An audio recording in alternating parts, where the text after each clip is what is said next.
Good morning everybody. Welcome to KVR study circle current affairs మరియు general knowledge. ఈరోజు general నాలెడ్జ్లో భాగంగా UNO మరియు UNO యొక్క అనుబంధ సంస్థలను మనం ఎలా గుర్తుపెట్టుకోవాలి, కాంపిటేటివ్ ఎగ్జామ్లో వచ్చినప్పుడు వాటిని ఏ విధంగా మనం స్కోర్ చేయాలి అనేటువంటి విధి విధానాల మీద ఈరోజు మనం తెలుసుకుందాం. యుఎన్ఓ, యునైటెడ్ నేషన్స్ ఆర్గనైజేషన్, ఐక్యరాజ్య సమితి. మనందరూ తెలుసు కదా, ఐక్యరాజ్య సమితి ఎప్పుడు ఏర్పడిందో 1945 అక్టోబర్ 24. అయితే మరి యుఎన్ఓ యుఎన్ఓ అనుబంధ సంస్థలని వివిధ కాంపిటేటివ్ ఎగ్జామ్స్లో ఎప్పుడు ఏర్పడింది, తర్వాత దాని యొక్క ప్రధాన కార్యాలయం ఎక్కడుంది అనేటువంటి క్వశ్చన్స్ అడగడం జరుగుతుందన్నమాట. అందువలన వాటి యొక్క అనుబంధ సంస్థలు అనేవి, యుఎన్ఓ యొక్క అనుబంధ సంస్థలు అనేవి ఎక్కడ ఉన్నాయో మనం తెలుసుకోవడానికి ఒక కోడింగ్ రూపంలో తెలుసుకుందాం. ఫస్ట్ యుఎన్ఓ యొక్క అనుబంధ సంస్థలను తెలుసుకుందాం ఏమేమి ఉన్నాయో. UNESCO, UNICEF, UNDP, UNEP, FAO, ILO, WHO, UNIDO, UNHCR, UPO, WMO, IAEA, UNCTAD, ITU, IBRD or IMF, వీటిని కవలలు అంటారు. ఐఎంఎఫ్, యుఎన్ ఉమెన్ మరియు ఇలాంటి ఐక్యరాజ్య సమితికి అనుబంధ సంస్థలు చాలా ఉన్నాయి. వాటి యొక్క అనుబంధ సంస్థల ద్వారా యుఎన్ అనేది తన యొక్క లక్ష్యాలను చేరుకోగలుగుతుందన్నమాట. అదేవిధంగా మొదటి అంశం వచ్చేటప్పటికి మనం వీటిని యుఎన్ యొక్క అనుబంధ సంస్థలను ఏ విధంగా గుర్తుపెట్టుకోవాలి అనేటువంటి భాగంలో భాగంగా మొదటి అంశం వచ్చేటప్పటికి డబ్ల్యూఓ మరియు ఐఓల మీద ఏమేమి సంస్థలు ఉన్నాయో ఆ సంస్థలు మనం రాసుకుని వాటిని ఏ విధంగా గుర్తుపెట్టుకోవాలో మనం చూద్దాం. డబ్ల్యూఓ ఐఓతో ప్రారంభమయ్యే సంస్థలన్నీ కూడా జెనీవా, స్విట్జర్లాండ్లో ఉంటాయి. ఎలా గుర్తుపెట్టుకోవాలో చూద్దాం. ఏదైనా సంస్థ ఇక్కడ చూడండి, ఏదైనా సంస్థ వరల్డ్ లేదా ఇంటర్నేషనల్తో ప్రారంభమయ్యి, అంటే వరల్డ్ లేదా ఇంటర్నేషనల్తో ప్రారంభమయ్యి ఆర్గనైజేషన్తో ఎండ్ అయ్యే సంస్థలన్నీ కూడా స్విట్జర్లాండ్ జెనీవాలో ఉంటాయి. చాలా ఇంపార్టెంట్ సార్. ఇక్కడ డబ్ల్యూఓ అంటే డబ్ల్యూఓఐఓ చూడండి. ఇక్కడ ఏదైనా ఒక సంస్థ అనేది వరల్డ్ కానీ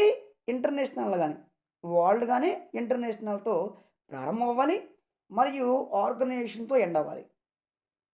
డబ్ల్యూతో కానీ ఐతో కానీ ప్రారంభమయ్యి ఓతో అంతమయ్యేటువంటి సంస్థలన్నీ కూడా స్విట్జర్లాండ్లో ఉంటాయని మీరు గమనించగలరా మిత్రమా? స్విట్జర్లాండ్ రాజధాని ఏంటి? బెర్న్. స్విట్జర్లాండ్ రాజులో మ్యూనిచ్, జెనీవా ఇవన్నీ కూడా మంచి మంచి నగరాలు. జూరిచ్ ఇవన్నీ కూడా మంచి మంచి నగరాలు అన్నమాట. సో ఇవన్నీ కూడా స్విట్జర్లాండ్లోనే జెనీవాలో ఉంటాయి, గుర్తుపెట్టుకోండి. ఓకేనా? ఓకే, అవేంటి చూద్దాం. First one, world intellectual property organisation, వైపో, వైపో. Next second one, world health organisation, WHO. And third one, world meteorological organisation, WMO. And world trade organisation, WTO. ఇక్కడ ఐఓ అంటే ఏంటి? ఇంటర్నేషనల్తో ప్రారంభం అవ్వాలి, ఆర్గనైజేషన్తో ఎండ్ అవ్వాలి. ఐఎంఓ మినహా మిగిలినవన్నీ కూడా జెనీవాలో ఉంటాయి, గమనించగలరు. ఐఎంఓ మినహా చాలా ఇంపార్టెంట్ అండి. ఐఎంఓ మినహా. International Labour Organisation ILO. International Committee for Red Cross Organisation, ICRCO, Red Cross. And International Standardisation Organisation, ISO. United Nations Conference on Trade and Development. ఇవన్నీ కూడా ఐతో ఇంటర్నేషనల్తో స్టార్ట్ అవుతుంది, ఆర్గనైజేషన్తో ఎండ్ అవుతుంది. సో ఇవన్నీ కూడా ఎక్కడ ఉంటాయి? స్విట్జర్లాండ్లోనే జెనీవాలో ఉంటాయని మీరు గమనించగలరు. చాలా ఇంపార్టెంట్ సార్.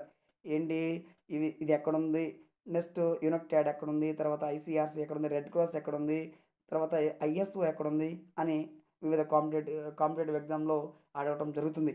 అందువలన మనం వీటిని మస్ట్ అండ్ షుడ్గా 1, 2, 3 సార్లు చదివితే కన్ఫామ్గా గుర్తుండిపోతాయి. తర్వాత international maritime organisation IMO London, మనకు తెలుసు కదా, గ్రీనిచ్ రేఖాంశం.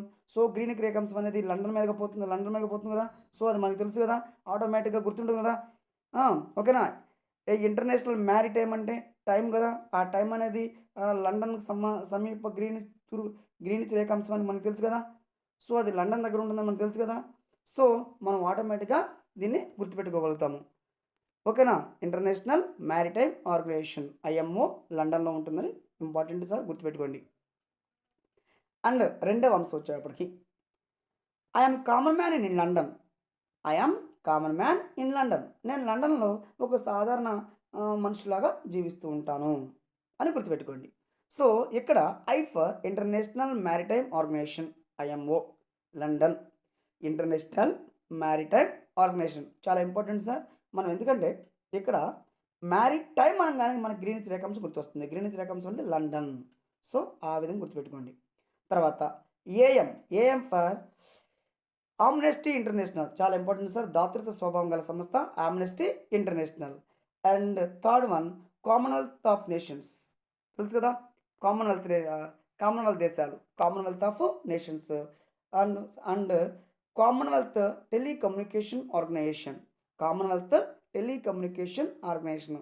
ఇవన్నీ కూడా ఎక్కడున్నాయి అంటే లండన్లో ఉంటాయి. I'm common man in London, just గుర్తుపెట్టుకోండి, I'm common man in London. I for International Maritime Organization, AM for Amnesty International, C for Commonwealth of Nations, MAN for Commonwealth Telecommunication Organization. చాలా easy sir. 1, 2 సార్లు 3 సార్లు చదివిన తర్వాత మళ్ళీ మీకు మీరు self analysis చేసుకోండి. సో మస్ట్ అండ్ షుడ్గా గుర్తుండిపోతాయి. తర్వాత దాని మీద ఎక్సర్సైజ్ చేయండి ఓన్గా మ్యాచింగ్ ఇచ్చుకొని. Okay, done. మూడో అంశం ఐఎంఎఫ్ మరియు IBRD, International Monetary Fund and International Bank for Reconstruction and Development, అంతర్జాతీయ బ్యాంకు, ప్రపంచ బ్యాంకు. సో ఇవన్నీ కూడా వాషింగ్టన్ డీసీలో ఉంటాయి. ఇవి మనీకి సంబంధించింది కాబట్టి వాషింగ్టన్ డీసీలో ఉంటాయి. వాషింగ్టన్ డీసీ అంటే ఏంటి, district of Columbia. Washington DC అంటే చాలామంది వాషింగ్టన్ డీసీ అంటారు. వాషింగ్టన్ డీసీ అంటే district of Columbia. Okay. And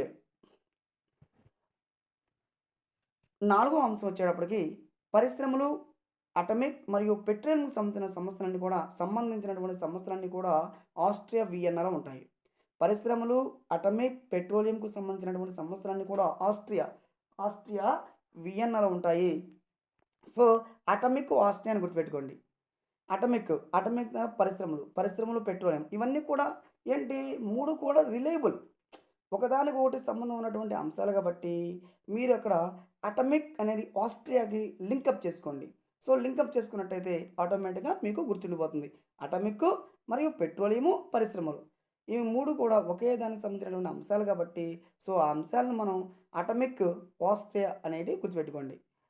తర్వాత ఇవి వచ్చేటప్పటికి United Nations industrial development organisation UNIDO. తర్వాత ఇంటర్నేషనల్ అటమిక్ ఎనర్జీ ఏజెన్సీ, చాలా ఇంపార్టెంట్ సార్. IAEA చాలా important. International atomic energy agency. And third one organisation of the petroleum export countries, organisation of the petroleum export countries, OPEC ఎక్కడ ఉందంటే Australia ఉంటుంది. చాలా important sir. పరిశ్రమలు మరియు petroleum, atomic, ఈ 3 కూడా పరిశ్రమలు, అటమిక్, పెట్రోలియం 3 కూడా ఒక విభాగానికి చెందినవి కాబట్టి ఆస్ట్రేలియా అటమిక్ ఆస్ట్రియా అని గుర్తుపెట్టుకోండి. నెక్స్ట్ 5వ అంశం న్యూయార్క్లో చిల్డ్రన్స్ ఎక్కువగా ఉంటారని గుర్తుపెట్టుకోండి. ఎందుకంటే UN ఎక్కడుంది, యునైటెడ్ నేషన్స్ ఆర్గనైజేషను ఎక్కడుంది, న్యూయార్క్లో ఉంది. సో మరి చిన్నపిల్లలను రక్షించేటువంటి బాధ్యత ఇదే కదా. తనకు ఆ న్యూయార్క్ తన్నే తీసుకుందనమాట. ఆ బాధ్యతను కూడా తన్నే తీసుకుంది కాబట్టి మరి యూనిసెఫ్ ఎక్కడ ఉంటుంది, అది కూడా న్యూయార్క్లోనే ఉంటుంది. United Nations international children's emergency fund. మనం దీని గురించి డిసెంబర్ 11వ తేదీన జరుపుకున్నాం కదా, తెలుసుకున్నాం మరియు జరుపుకున్నాం. అండ్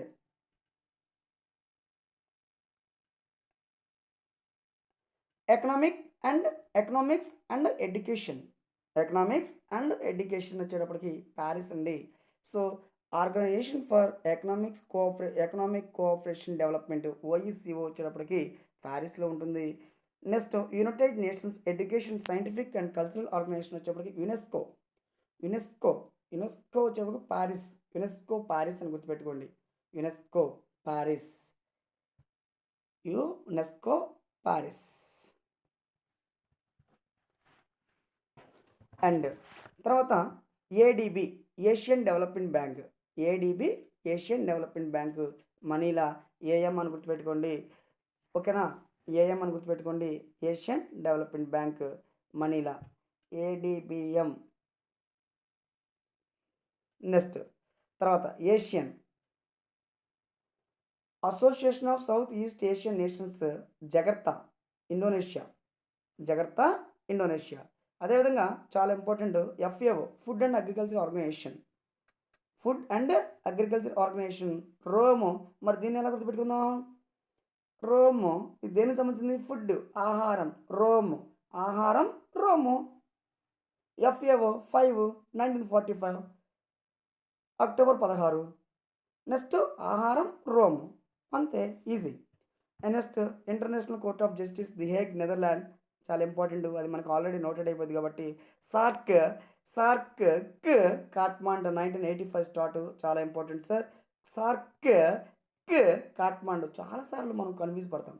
ఢాకానా లేకపోతే పాకిస్తాన్లో ఉన్నటువంటి ఏదైనా ఒక ప్రాంతం, ఇస్లామాబాద్, ఢిల్లీ మాత్రం కాదులే. SAARC South Asian association of Regional Cooperation, దక్షిణాసియా ప్రాంతీయ సహకార మండలి. సో సార్క్ వచ్చేటప్పటికి సార్క్ కాట్మాండ్ కాట్మాండ్ సార్క్ కాట్మాండ్. సో మనం ఇవి జస్ట్ ఒక పాయింట్ అవుట్ చేసుకోవాలన్నమాట. మనం చదువుకునేటప్పుడు జస్ట్ అది మనం కొంచెం కొంచెం అంటే కొంచెం ఐడెంటిఫై చేసి మనం చదువుకుంటే చాలా ఈజీగా గుర్తుపెట్టుకోవచ్చు. కొన్ని క్షణాల్లో ఎక్కువ సమాచారాన్ని గుర్తుపెట్టుకునే విధంగా